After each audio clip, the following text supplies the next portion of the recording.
Is this the coolest chronograph by an independent brand out right now? Let's find out. Joined today by Griffin Bartsch, contributing editor. Hey, Griffin. How's it going? And I'm Zach Weiss, co-founder of Worn & Wound. And we have here the Albishorn Type 10. This is a watch I know we were both really excited to get into the office. Had it for like a couple of days, so I've had a little bit of time to play with it.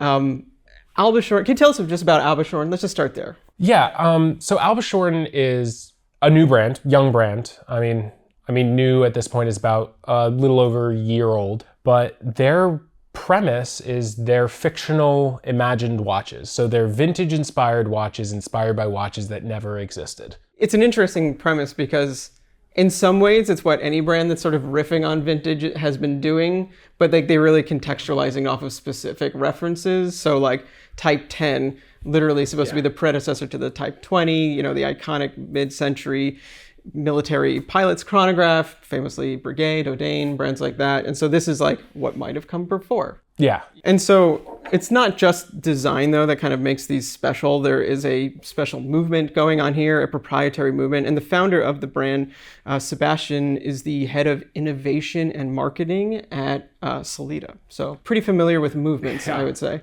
If someone has done something really interesting with Sellita over the last 10-ish years, he's had a hand in it. It's cool to see his perspective on watchmaking coming to the front and going into the driver's seat and producing something unique and, I don't want to use the word affordable, but far more attainable than a lot of its competitors, theoretical competitors. Yeah. So, I mean, since we invoked pricing, we should just go for it. So it's 3,950 francs on their website. That's, you know, 4 and change. If you put that into perspective, that's, you know, an independent movement, a chronograph, which tends to be more money, like a small batch watchmaker as well. Under 5K is really like kind of unheard of for that. Like a brand I would compare them with, a brand I'm a fan of is Habring in that way. And their watches, their chronographs are between like 8 and 10. And even if you taking away all of the added elements, you look at something like a Speedmaster, which I think is usually used as the barometer for where a good chronograph is priced. It even undercuts that by several $1,000s.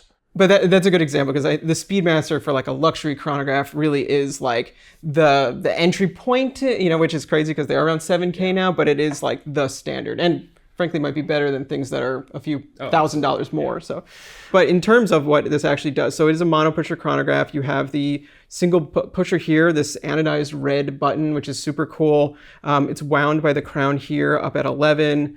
So you can start it here, and there's actually an opening, like a little aperture that was hidden behind the hand. And what that does is it's like a color-coded dot that tells you when it's running, when it pauses. When it pauses, it goes from red to white. And then when you reset it, though you can't see it, it's actually black underneath. So it talks like the 3 phases or something of a chronograph.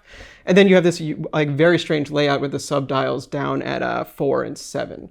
I mean, the whole thing, it has a very defined instrument feel, which ties into the whole inspiration with the Type 20s and the aviation instrument inspiration, but it does it without feeling contrived, and it does it very much feeling in a playful way. Yeah. And also, you know, Sebastian, I had the joy of having a beer with the guy, and he's a chronograph nerd. So like this also comes from just like a huge, like a love of chronographs. I think, I don't want to misquote, but he has many in his collection. It might be like 4 figures of chronographs, something like that. He's like a real chronograph guy. So if this is like the distillation of that, if you know, his interest, I think it's really cool that he came up with this just uncommon layout. And it's something we've also seen at a similar price point. Montblanc has some mono pushers that have subdials that are off-centered. So it's not a totally unheard of move, but it does give it its own character, and it does take it slightly further away from the typical expectation of what a chronograph should look like. And then, you know, in terms of just proportions, it's a really lovely watch. So it's 39 millimeters at the mid case, 41.7 at the bezel. So it looks a little larger from the top down, but doesn't feel large. And it's only 12 millimeters tall to the top of this domed crystal, which, like anyone who's been into chronographs knows that they tend to be pretty chunky these days. So this is getting back maybe to those vintage proportions. Like, I don't have a Hoyer Bund here, but it's probably around that. Yeah, and what it does do as well is the overextending bezel, the very thin case, the tight lug width, the thin lugs, it does evoke the feeling of wearing a vintage Breitling. So again, it ties into this continuity of chronographs. It doesn't feel as far out of bounds as you would expect it to. Yeah, no, that's a good way of thinking about it, because like a military chronograph wouldn't have been 36 millimeters. They would have been a little larger, especially something for pilots. It has a closed case back, which is totally the correct thing here, but I can't help but want to see the movement because it is like some level of unique movement here. But kudos to him for staying true to the idea. That does feel like maybe one of those places where that's the difference between the watch sitting at around $4,000 and maybe being a little bit more. It obviously probably saves a little bit of finishing work and saves some. So I think the trade-off is definitely there. Also, one thing to think about is, and again, this is a great functional thing. We've come to expect on bezeled tool watches in the modern era some sort of ratcheting system, and oftentimes friction fit bezels can be a disappointment. This is the rare example that's really not. Very, very firm. It feels fantastic. It doesn't have any wobble. It doesn't have any slip. It moves how much and when you want it to, and nothing else. For sure. It exudes quality.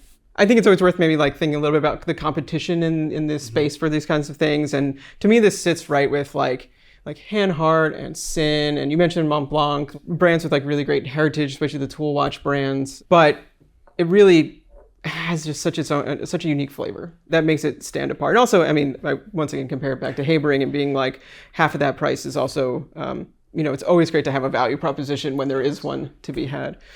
Yeah, and we were talking about this earlier today, the idea that a lot of its competitors have a very staid approach to their watches. You're not necessarily going to get a Zinn because you're looking for something really fun and out there. And it scratches a slightly different itch than most of those watches in a really engaging way. But that makes a lot of sense. It's not, it kind of like is what it is. It's very honest. And it's like a good watch. I feel like those are qualities you can't argue against. I mean, maybe you can, but we're not going to today. Well, thank you, Griffin. Once again, this is the Albishorn Type 10. There'll be more about this on wornandwound.com. If you enjoyed this video, please like and subscribe, and we'll see you soon.